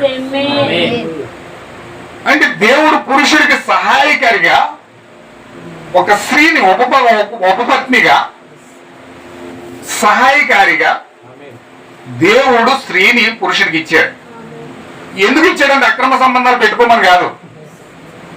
ఎందుకు ఇచ్చాడంటే విస్ఫురంకులమైన శృంగారాలు చేసుకోవడం కాదు. భయంకరమైన తలబిరుస్తనంతో బ్రతకడానికి కాదు. మూర్ఖత్వంతో బ్రతకడానికి కాదు. భర్త మీద పెత్తనం చేయడానికి కాదు. ఏమైనా హల్లెలూయా. నా ప్రియమైన సహోదరులు చాలా జాగ్రత్తగా మీరు గమనించాలి. అసలు స్త్రీని పురుషుడికి ఎందుకు ఇచ్చాడంటే పురుషుడి యొక్క జీవకణాన్ని మోసి శరీరాన్ని బయటికి తీసుకురావడానికి దేవుడు స్త్రీని సృష్టించాడు. కానీ సొదొమ కాలంలో ఎలాంటి పరిస్థితి ఎలాగైపోయిందంటే అక్కడ సొదొమ కాలంలో పరిస్థితి ఏ విధంగా మారిపోయిందంటే స్త్రీ పురుషుడితో విసుగుపోయి మరొక స్త్రీని పెళ్లి చేసుకునే స్థితిలోకి వెళ్ళిపోయింది. హల్లెలూయా. చాలా భయంకరమైన పదం వాడాడు కాలం ప్రవక్త. ఏమని వాడాడంటే, పురుషుడితో ఆమె విసుగు చెంది పురుషుని త్రోసివేసి నాకు పురుషుడే వద్దు, నాకు స్త్రీయే కావాలని చెప్పి ఒక స్త్రీ ఇంకొక స్త్రీని కోరుకుంటుందట. ఒక పురుషుడు మరొక పురుషుని కోరుకుంటాడంట. అలాంటి ఒక భయంకరమైన భ్రష్టత్వంలోనికి సొదొమ పట్టణం వెళ్ళిపోయిందండి. హల్లెలూయా. సొదొమ పట్టణం ఎంత భయంకరంగా వెళ్ళిపోయిందంటే, దేవుడు సృష్టించిన సృష్టినే తలకిందులు చేసేసింది. దేవుడు సృష్టించిన సృష్టిని ముక్కలు చేసేసింది. దేవుడు పెట్టిన నియమాన్నే నీతి నియమాలుగా లేకుండా చేసేసింది.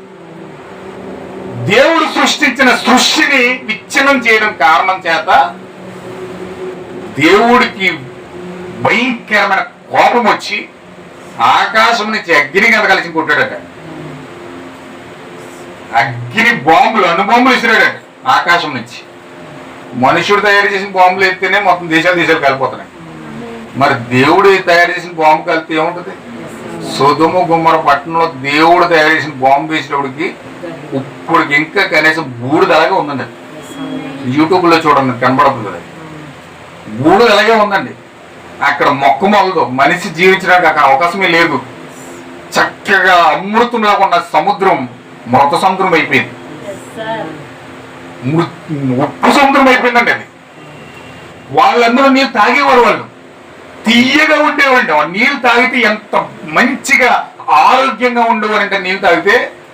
కానీ ఎప్పుడైతే వారి పాపానికి ఒడిగెత్తినందుకు కారణం చేత, దేవుడు సృష్టిని తలకిందులు చేసినందుకు కారణం చేత వారి సముద్రం ఉప్పు సముద్రంగా మారిపోయింది, మృత సముద్రం అయిపోయిందండి.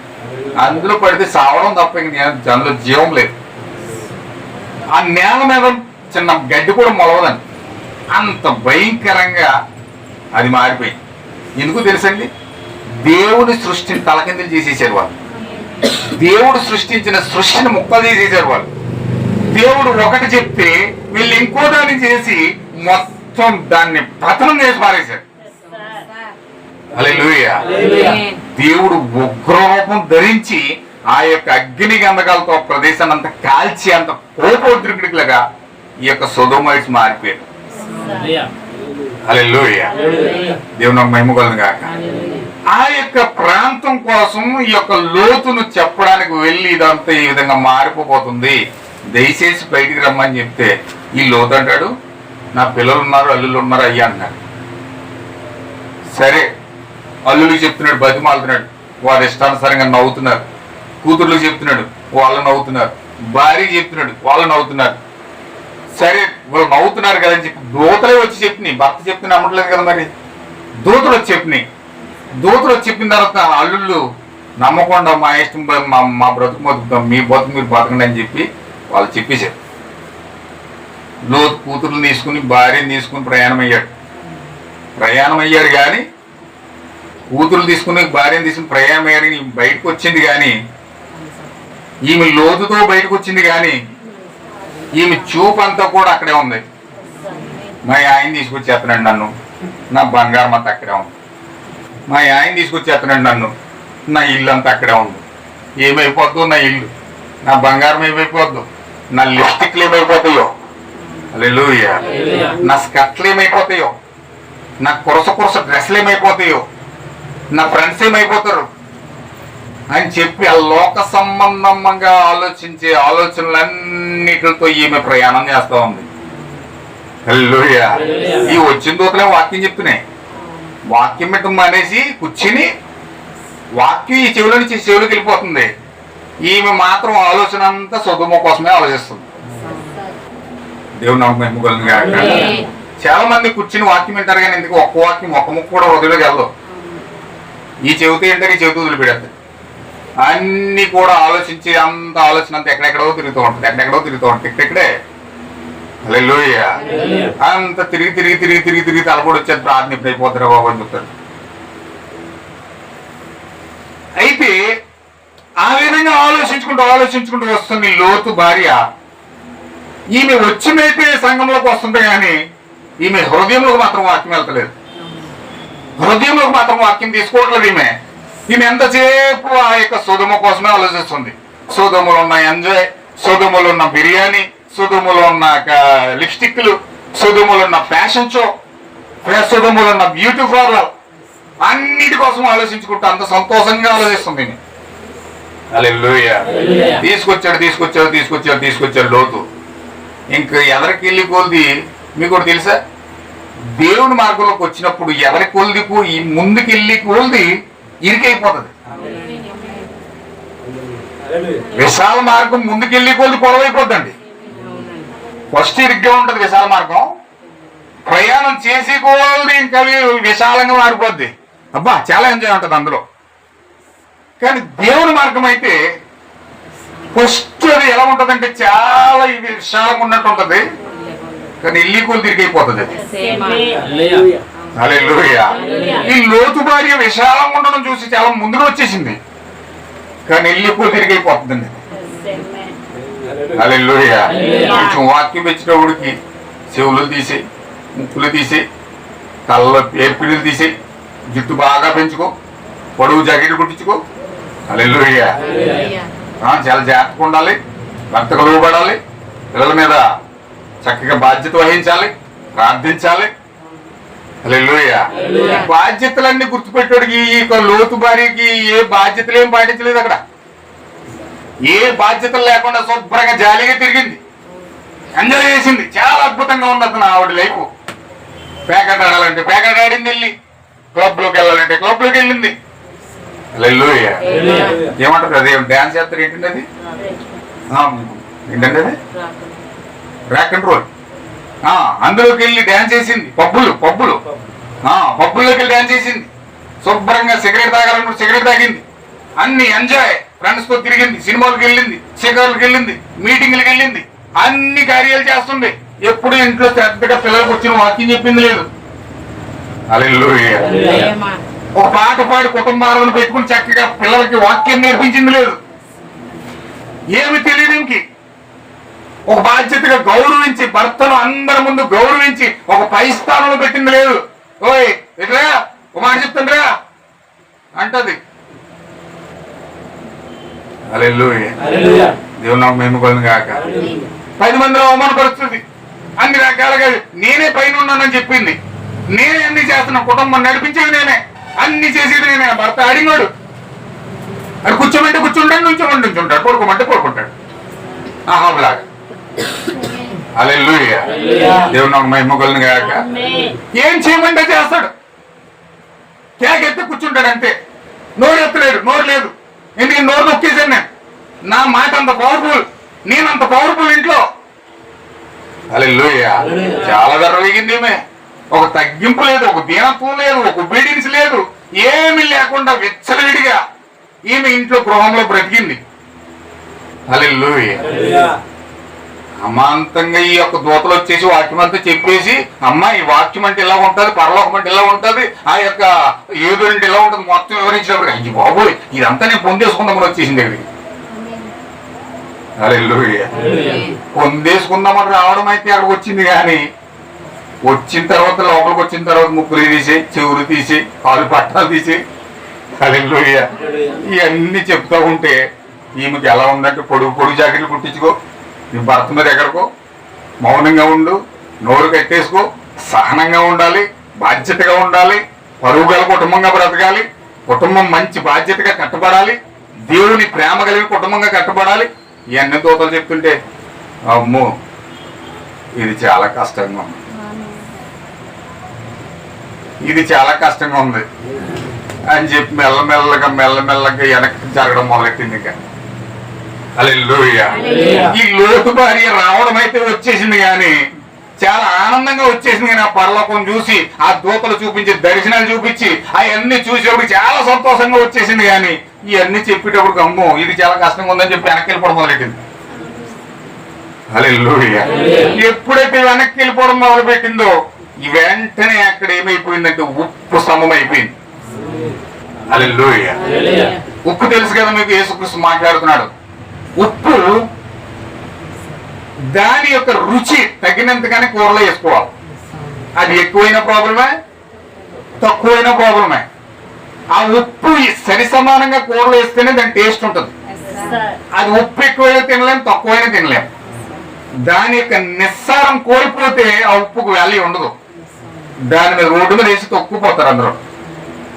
హల్లెలూయా. ఉప్పు చాలా ఇంకా వేసుకొచ్చేయండి. మీ మాటలు ఉప్పు ఉప్పు వలె ఉండాలని చెప్పాడు. మీ మాటలు ఎలా ఉండాలండి? ఉప్పు. ఆ ఉప్పు ఎక్కువ అవ్వకూడదు, తక్కువ అవ్వకూడదు. అతి వాగినా ప్రమాదమే, అసలు మాట్లాడకపోయినా ప్రమాదమే. అవసరాన్ని బట్టి బాధ్యతగా మాట్లాడాలి. లోడ ఊగేసి వాళ్ళు ఉంటారు, అవసరం లేకుండా ఏయో మాట్లాడేస్తారు. ఎందుకు మాట్లాడుతున్నారో కూడా అర్థం కాదు, ఎందుకు మాట్లాడుతున్నారో అర్థం కాదు. లేట్ పోను సోదంతా మాట్లాడి గంభీరంగా విస్తారంగా మాట్లాడితే నెక్స్ట్ రోజు వెళ్ళి ఆవిడ నెక్స్ట్ రోజు వెళ్ళి ఆయన అమ్మో ఈవిడ పొరతినేసిలో ఉంది, ఎందుకు వచ్చిందరా బాబు అని పక్కకి వెళ్ళిపోతాడు. దేవుని మహిమ కొలను గాక. విస్తారంగా మాట్లాడకూడదు. బైబిల్లో ఏముందంటే విస్తారమైన మాటల్లో దోషం ఉండక మా అందన్నాడు. విస్తారంగా మాట్లాడకూడదు, అలాగని అసలు మాట్లాడకుండా ఉండకూడదు. మనం సరిసమానంగా ఎప్పుడు ఏ మాట అవసరమో దాన్ని మాట్లాడుకుంటూ వెళ్ళాలి. ఆ వ్యక్తి గౌరవించబడతాడు, ఆ వ్యక్తి సరిగ్గా ఆలోచన కూడా తీసుకోగలుగుతాడు. హల్లెలూయా. ఇప్పుడు ఈమె ఉప్పు స్తంభం అయిపోయింది, స్తంభం. హల్లెలూయా. ఎందుకు పనికిరాని నిరుపయోగమైన స్తంభంగా మారిపోయింది. కఠినమైన మనస్సాక్షి వచ్చేసింది. కఠినమైన మనసు అంటే ఉప్పు అంటే గడ్డ కింద కట్టిందంటే ఇంకా అది కలగదని. నీకు తెలుసా టైటానిక్ ఓడ ఎవరు గుద్దింది? ఉప్పు కొండ గుద్దింది. ఉప్పు కొండ గుద్ది ఎప్పుడైతే గుడ్డుందో ఓడ నింపలు అయిపోయింది. అంటే నువ్వు ఉప్పు స్తంభంగా మారావంటే నిన్ను ఢీ కొట్టినాడు ఎవడైనా సరే చచ్చిపోవలసిందే. అంత కఠినమైన మనిషిగా నువ్వు మారిపోతావు. నీ జోలికి వచ్చాడంటే మసి అయిపోతాడు అంతే. అలాగైపోతాడు నీ పరిస్థితిగా. నీ దగ్గర ప్రేమ గాని, జాలి గాని, ఓర్పు గాని, సహనం గాని, కనికరం గాని ఏమి నీ దగ్గర ఉండదు. ఇంకా నీ దగ్గరికి ఎవడన్నా వచ్చాడంటే బతుకు సావే. హల్లెలూయా. దేవుని నామమున మహిమ కలుగును గాక. అలాగే అయిపోయింది. ఇప్పుడు లోతు భార్య పరిస్థితి కఠినమైన జీవితం వచ్చేసింది. ఇంకెందుకు పనికిరాని కఠినమైన రాయి అయిపోయింది. ఇంకెవడన్నా భద్ర కొడదామన్నా సరే భద్ర కొట్టలేదు దాన్ని. హల్లెలూయా. ఈవిడు వాక్యం చెప్పి ఏమన్నా కొంచెం కనికరం పొందుకుంటదేమో, కనికరమైన మనసు పొందుకుంటదేమో, ప్రేమ కలిగిన మనస్సాక్షి పొందుకుంటదేమో అని చెప్పి ఓ గెలాన్లు బిందులు నూనె చేసినా సరే అది అలా పాక్కుంటూ సముద్రంలో కలిసిపోతుంది తప్ప ఏం మాత్రం కలదు. హల్లెలూయా. దేవుని మహిమ కలుగును గాక. లోతు భార్య పరిస్థితి అలాగైపోయింది. కఠినమైన హృదయం వచ్చేసింది. ఈ కాలమే ప్రవక్త అన్నాడు, మారు మనసు కొండ నొల్లని వారికి వాత వేయబడిన మనస్సాక్షి ఇస్తాడని దేవుడు. ఎలాంటి మనస్సాక్షి అండి? వాత వేయబడని మనస్సాక్షి అంటే ఇంకా వాత వేసేసాడంటే ఇంక మొత్తం డైరెక్ట్ గా నరకంలోకి అన్నమాట. ఇంకా భూమి మీద ఉన్నంతసేపు ఎంజాయ్ చేస్తారు, అన్ని రకాల కార్యాలు చేస్తారు, దేవునికి వాక్యానికి వ్యతిరేకంగా బ్రతుకుతారు, వాళ్ళ ఇష్టానుసారంగా బ్రతుకుతారు. కానీ చివరికి వాళ్ళ బ్రతుకు నేరుగా నరకం, పాతాళం వెళ్ళిపోతారు అంతే. దేవుడు రాసిచ్చాడు దాన్ని అలాగా. ఇంకా కనగరు, వాళ్ళ ప్రేమ పొందుకోరు, దేవుని వాక్యాన్ని స్వీకరించరు, వాళ్ళు వినరు. వాళ్ళ బ్రతుకంతా కూడా సర్వనాశనం చేసుకోవడమే. వాళ్ళు నాశనం అయిపోవడం కాకుండా అందరికీ అనేక మందిని నాశనం చేయడమే. హల్లెలూయా. దేవుని మహిమ కలుగును గాక. ఇప్పుడు ఇక్కడ లోతు భార్య పరిస్థితి అలాగ అయిపోయింది. ఇప్పుడు లోతు పిల్లలు ఉన్నారు. లోతు పిల్లలను తీసుకుని లోతు వెళ్ళాలా? నిజమైన తండ్రి ఏం చేయాలండి? దూతలు నడిపించినప్పుడు చక్కగా ఆ దూతలు అబ్రహాం దగ్గర తీసుకెళ్ళిపోతున్నాయి.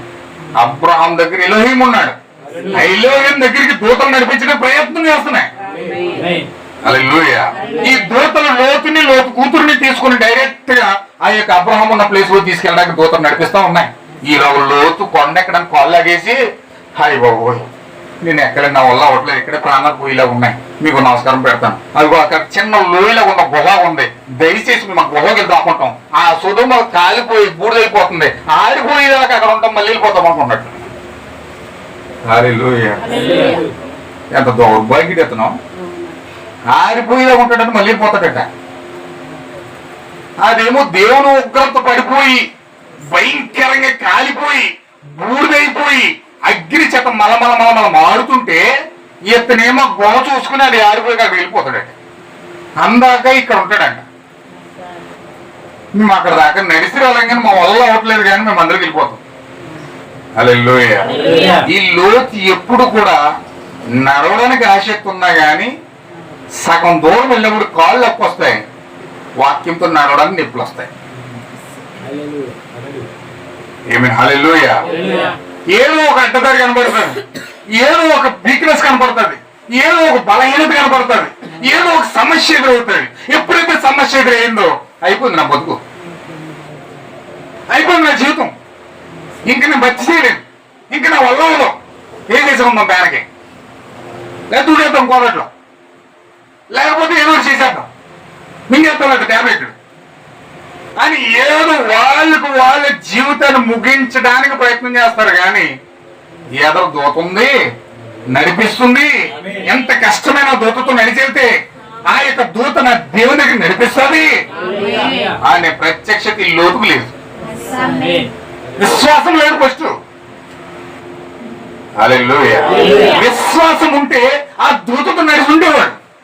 విశ్వాసం ఉంటే దూత ఎక్కడ తీసుకెళ్తుందో కనిపెట్టి ఆ దూత నడిపించిన మార్గంలో ఈ వ్యక్తి నడిచి ఉండేవాడు. కానీ దూతను గమనించట్లేదు, దూత చెప్పిన మాట వింటలేదు, కాళ్ళు చూపున్నాడు అంతే, బలహీన. ఇప్పుడు ఈ లోతు చాలా భయంకరమైన నిర్ణయం తీసుకున్నాడు. ఎలాంటి నిర్ణయం అంటే నడిపించే దూతను కాదని పక్కకు వచ్చేస్తాడు. ఈ దూతలు ఏం చేసింది తెలుసండి, ఆ యొక్క సొదొమ పట్టణంలో ఈ లోతుని తీసుకొచ్చేసే ముందు వాళ్ళందరిని ఏం చేశారో తెలుసండి, గుడ్డోలు చేసి పాడేశారు. వాళ్ళందరినీ గుడ్డోలు చేసి పాడేసి ఆ లోతు భార్యని లోతు కుమార్తెని తీసుకుని బయటకు వచ్చారు. చూసారా, ఎప్పుడైతే దూతల యొక్క వర్తమానం వింటున్నారో దూతల యొక్క వర్తమానం ఎవరిని ఏం చేస్తుందంటే గుడ్డోలు చేసేస్తుంది. ఈరోజు డినామినేషన్ యొక్క పరిస్థితులు ఏంటంటే, ఈరోజు డినామినేషన్ యొక్క కార్యాలు ఎట్లా ఉన్నాయంటే గుడ్డిబోధ దూతలు వచ్చి ఏం చేస్తున్నాయంటే గుడ్డోలు చేసుకోవడం ప్రజల్ని. హల్లెలూయా. మలకి గ్రంథంలో దేవుడు రాశాడు, నిజమైన యాజకులంట దూతలై ఉన్నారంట. ఇప్పుడు ఆ దూతలు దేవుని సంబంధమైన దూతలు ఉన్నాయి, దైవిక సంబంధమైన దూతలు ఉన్నాయి. దొంగ అపోస్తుల యొక్క వేషం ధరించి వెలుగు దూతల వల్ల వాళ్ళు కూడా వేషం ధరించి భూమి మీదకి వచ్చి వారు కూడా జనువులు గుడ్డలు చేసి పడేస్తున్నారు. వెలుగు దూతలు వచ్చి ఏం చేస్తున్నాయంటే ప్రజలు గుడ్డువాడిని చేసి పడేస్తున్నాయి. హల్లెలూయా. అందులో జీవం లేదు, చీకటి తప్ప, అందులో మరణం తప్ప, అందులో సమస్యలు తప్ప, అందులో అగ్ని తప్ప ఏ మంచి అక్కడ లేదండి. హల్లెలూయా. కానీ అబ్రహాం అయితే సాక్షాత్తు ఎలోహిం యొక్క సన్నిధిలో కూర్చుని కన్నులు తెరవబడిన వాడే దేవుని యొక్క ప్రత్యక్షత పొందుకొని విజ్ఞాపన చేయొచ్చు, ప్రార్థన చేస్తూ దేవుని సన్నిధిలో మెట్టుకు మెట్టుకు మెట్టుకు మెట్టుకు ఆత్మ సంబంధంగా ఎదిగిపోతా ఉన్నాడు. హల్లెలూయా. నిజమైన దేవుని పిల్లలు ఎల్లప్పుడూ కూడా ప్రభు సన్నిధిలో ఉండడానికి ఇష్టపడతారు. ప్రభు సన్నిధిలో ఉండి ఆయన గోజాడుతూ ప్రార్థిస్తూ, ప్రభువా నువ్వు ఇంకేం నాకు నేర్పించాలనుకుంటున్నావు, ఇంకేం నాకు చెయ్యాలనుకుంటున్నావు, ఇంకేం నాకు చెప్పాలనుకుంటున్నావు, ఇంకా ఎదగాలి, ఇంకెందుకు నీకు ఇంకా ఎక్కువ నీ స్వరూపంలోకి ఎలా రావాలి. హల్లెలూయా. నీ పరిశుద్ధాత్మ ఎలా పొందుకోవాలి, నీ జీవనం ఎలా పొందుకోవాలి, నీ సారూప్యంలోకి ఎలా రావాలి, నీ మార్గంలోకి ఇంకా పూర్తిగా ఎలా రావాలి, ఆ పరిపూర్ణమైన పరిశుద్ధాత్మ నేను ఎలా పొందుకోవాలి అని అబ్రహాము ఆలోచిస్తున్నాడు. లోతు మాత్రం నడిపిస్తుంటే పక్కనెట్టేసి వెళ్ళిపోయి సోదరులకు వెళ్ళిపోయాడు. అక్కడేం జరిగిందో తెలుసండి, తన సొంత కూతుర్లే లోతుకు బాగా మద్యం పోసేసి వాళ్ళే పురుషులు ఎవరో కనపడకపోతే ఇంకా లోకమంతా నశించిపోయింది, మా తండ్రి తప్ప ఇంకెవ్వరూ లేరని చెప్పి వాళ్ళు ఫుల్గా మద్యం పోయించేసి ద్రాక్షారసం తాగించేసి వాళ్ళు తండ్రితో సైనించి వాళ్ళు ప్రెగ్నెంట్ అయిపోయారు. హల్లెలూయా. నేను చెప్పేది మీరు కొంచెం చాలా గ్రహించాలి. వాక్యము వెంబడించకుండా దేవుడు ప్రత్యక్షత ఇచ్చినప్పుడు ప్రత్యక్షతను మనం పొందుకోవడానికి ప్రయాసపడకుండా దేవుని సన్నిధిలో కూర్చుని గోజాడి ప్రార్థించి ఆ పరిశుద్ధాత్మ మన హృదయంలో పొందుకోకుండా ఏ మాత్రం నిర్లక్ష్యం చేసి ఆ పచ్చగా ఉన్న సంతోషంగా ఉన్న ఆనందకరమైన లోకాన్ని చూసి ఆశించి దాని వెనకాల పరుగు పెడితే కుటుంబాలు లోతు కుటుంబాల వలె మన కుటుంబాలు కూడా ఉంటాయి. హల్లెలూయా. లోతు జీవితం వల్ల మన జీవితాలు ఉంటాయి. లోతు భార్య జీవితం ముక్కలైపోయింది. లోతు జీవితం ముక్కలైపోయింది. సొంత కూతుర్లే అతన్ని పాడు చేసేసారు. హల్లెలూయా. పుట్టిన బిడ్డలు కూడా వారు భయంకరంగా సుధుమలో ఆ యొక్క సోయలో సొంత తండ్రితో సయనించి వాళ్ళు ప్రెగ్నెంట్ తెచ్చుకున్నారు. ఒకరు మోయాబీలు ఒకరు అమ్మోనీలు వచ్చి భయంకరంగా ఆ యొక్క ఇజ్రాయెల్ సంతానానికి శత్రువులు తయారు చేశారు. వాళ్ళు నిజమైన ఇజ్రాయెల్ శత్రువులు అయిపోయారు. వాళ్ళ దేశాలు దాడుతుంటే వీళ్ళని నిజమైన ఇజ్రాయెల్ చంపడానికి ప్రయత్నం చేస్తా ఉన్నారు వాళ్ళు. ఆమేన్. హల్లెలూయా. నిజమైన నా ప్రియమైన దేవుని కూడా బిడలారా, మీరు చాలా జాగ్రత్తగా ఆలోచించాలి. వాక్యం తెరవబడుతున్నప్పుడు, వాక్యం వివరించబడుతున్నప్పుడు, సత్యం మనకు బయలుపరచబడుతున్నప్పుడు, బైబిల్లో ఉన్న వాక్యం మనకు తెలియజేయబడుతున్నప్పుడు దాన్ని ఎప్పుడైతే పక్కన నెత్తివేసి త్రోసివేసి మన ఇష్టానుసారంగా నడవడానికి ప్రయత్నం చేస్తా ఉంటామో, శరీర సంబంధంగా ఆలోచిస్తూ ఉంటామో, శరీర సంబంధమైన కోరికలను బట్టి మనం ముందుకు వెళ్ళడానికి ప్రయత్నం చేస్తూ ఉంటామో, అప్పుడు మన జీవితాలు ఇదిగో ఈ లోతు కుటుంబం నశించిపోయినట్లుగా, లోతు జీవితం పాడైపోయినట్లుగా, లోతు భార్య విచ్ఛిన్నమైపోయినట్లుగా, లోతు పిల్లలు భయంకరమైన లోకస్తులు మారిపోయి కన్న తండ్రిని వ్యభిచరించినట్లుగా ఈ రోజు కుటుంబాలు ముక్కలైపోతా ఉన్నాయి. హల్లెలూయా. ఎందుకు అక్రమ సంబంధాలు పెరిగిపోవడానికి కారణం ఏంటో తెలుసా? ఎందుకు ఇంత భయంకరంగా పాపం పెరిగిపోవడానికి కారణం ఏంటో తెలుసా? ఎందుకు ఇంత భయంకరంగా మూర్ఖత్వం పెరిగిపోయి గర్విష్ఠులై, దుర్మార్గులై, అసహ్యులై, వాక్యాన్ని త్రోసివేసి, వాక్యం ఒకటి చెప్తుంటే వీడు ఇంకొకటి చేసి రకరకాలుగా జీవితాలు మొక్కలు చేసుకోవడానికి కారణం ఏంటో తెలుసా? మీ జీవితాలు వాక్యముతో ఖచ్చితంగా ఒప్పుకొని దానితో ప్రయాసపడి అందులో ఉన్న ఆత్మను పొందుకోవడానికి బదులుగా ఈ రోజు మనిషి లోతు వలె పచ్చగా ఉన్నదని కోరుకుంటా ఉన్నాడు. శారీరక కోరికలు బట్టి నడవడానికి ఇష్టపడతా ఉన్నాడు. శారీరక ఆశయాలు బట్టి నడవడానికి ఇష్టపడతా ఉన్నాడు. బ్రెయిన్ లో ఏ కోరికలు వస్తున్నాయి దాన్ని తీర్చుకోవడం ప్రయాసపడుతున్నాడు. కానీ నిజమైన వాక్యాన్ని అతను హృదయంలో పొందుకొని, నిజమైన సత్యాన్ని అతని జీవితంలో పొందుకొని పరిశుద్ధాత్మ ద్వారా అబ్రహాము నడిపించబడినట్లుగా ఈ రోజు విశ్వాసం నడిపించబడడానికి ఇష్టపడలేదు. హల్లెలూయా. పచ్చగా కనిపించవచ్చు, అందంగా కనిపించవచ్చు, కనిపించినంత కాలం కూడా చాలా పచ్చగానే ఉంటాయి, చాలా అందంగానే కనబడతాయి జీవితాలు. కానీ తర్వాత అది కాలిపోయే రోజులు వస్తాయి, శ్రమలు వచ్చే రోజులు వస్తాయి, తెగుళ్ళు వచ్చి పడే రోజులు వస్తాయి. హల్లెలూయా. భయంకరంగా శ్రమల చేత, కరువుల చేత, ఖడ్గాల చేత రోడ్డు మీద పడి 10 మంది చేత తిట్టించుకుని అవమానపరచబడి దుఃఖాక్రాంతులై నీ ప్రాణమైన నీకే విసుగు చెంది నీకు నువ్వు ఆత్మహత్య చేసుకునే స్థితిలోకి వెళ్ళిపోతావు.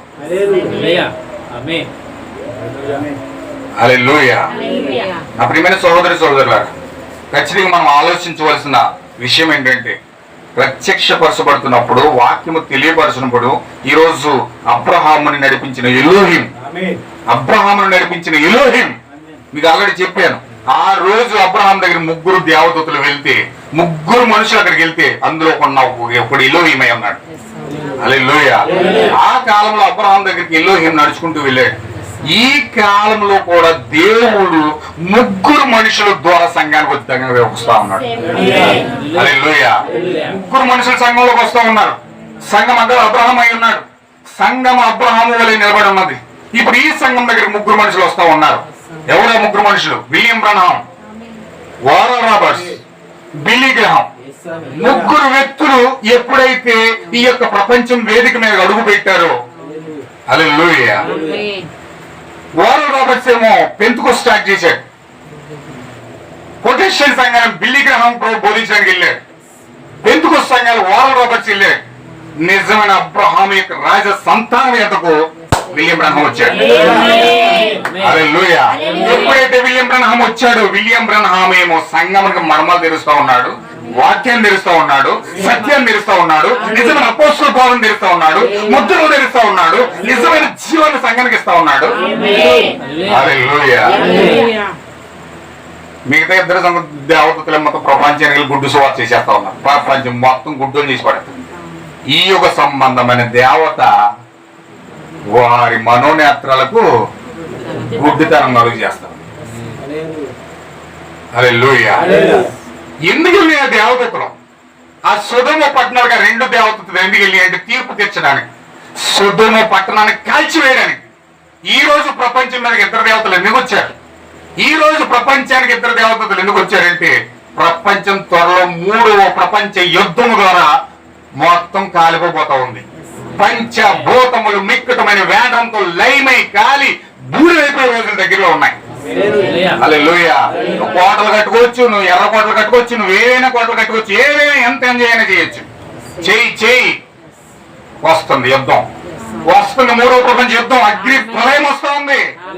ఈ ప్రళయంలో పరిపూర్ణంగా మనుషులందరూ, దుర్మార్గులందరూ, చిగురు లేదు, వేరు లేదు, పిల్ల లేదు, తల్లి లేదు, అందరినీ కాల్చివేయనని సైన్యములకు అధిపతి యెహోవా సెలవిస్తా ఉన్నాడు. హల్లెలూయా. అయితే ఆ కాలిపోయే దాంట్లో నుంచి సురక్షితముగా భద్రముగా కాపాడబడే మనుషులు ఎవరంటే అబ్రహాం యొక్క రాజ సంతానమే. హల్లెలూయా. ఇప్పుడు ఈ అబ్రహాం యొక్క రాజ సంతానం ఎప్పుడైతే ఆ యొక్క నిజమైన ఎలోహింతో సహవాసం చేస్తా ఉందో, ఇప్పుడు ఆ ఎలోహిం సన్నిధిలో కూర్చుని, ఆ గుడారంలో కూర్చుని చక్కగా ముద్రలు తెలుసుకుంటూ, ఆ యొక్క అపోస్తుల తెలుసుకుని, ఆ జీవాన్ని పొందుకొని, రూపాంతరపరచబడి అక్షయతను పొందుకొని మధ్యాగాసంలో ఎగిరిపోతా ఉంది. హల్లెలూయా. అలాంటి అద్భుతమైన వ్యక్తిగా మనం మారాలంటే ఈ రోజు ఎలోహిమికి ప్రత్యక్షత కలిగిన ఈ వర్తమానం పట్టుకుని నిలబడి, ఎవరైతే ప్రత్యక్షపరచబడిన వాక్యాన్ని పట్టుకుని ఆ తూచా తప్పకుండా దేవుడు ఏం చెప్తున్నాడు దాన్ని పట్టుకుని నడిచినప్పుడు చక్కగా మన జీవితాలు క్రమంగా అబ్రహాము నడిపించినట్లుగా అదే దూత మనల్ని నడిపిస్తుంది. హల్లెలూయా. దూత నడిపించినప్పుడు లోతు ఒప్పుకోలేదు, కానీ దూత నడిపించినప్పుడు అబ్రహాం ఒప్పుకున్నాడు. అందుకే అబ్రహాం జీవితం బాగుంది, లోతు జీవితం మొత్తం సర్వనాశనం అయిపోయింది. హల్లెలూయా. ఈ రోజు మీ కుటుంబాలు కూడా చక్కగా వాక్యానుసారంగా కట్టుకోండి, వాక్య జీవితాన్ని కట్టుకోండి, చక్కగా వాక్య ప్రకారం కట్టుకోవడం ప్రయత్నం చేయండి. అప్పుడు అబ్రహాం కుటుంబం వాళ్ళే మన కుటుంబాలు కట్టబడతాయి. లేదు శరీరాశలు చూసి, శరీర కోరికలు చూసి, శరీర పరిస్థితులు చూసి, లోక సంబంధమైన ఆశలు పట్టుకుని మనం ముందుకెళ్ళిపోతే లోతు కుటుంబాల వల్ల మన కుటుంబాలు విచ్ఛిన్న వైపు ముక్కలైపోతాయి. మనం ఉండడానికి ఇష్టపడలేదు, ఇష్టపడద్దు అసలు. ఖచ్చితంగా మన అబ్రహాం కుటుంబం వల్లే చక్కగా రాజ సంతానం వల్ల మనం కట్టబడదాం. దేవుడు అందరూ కూడా దీవించును గాక. ప్రార్థన చేద్దాం. అందరూ కూడా కళ్ళు మూసుకోండి.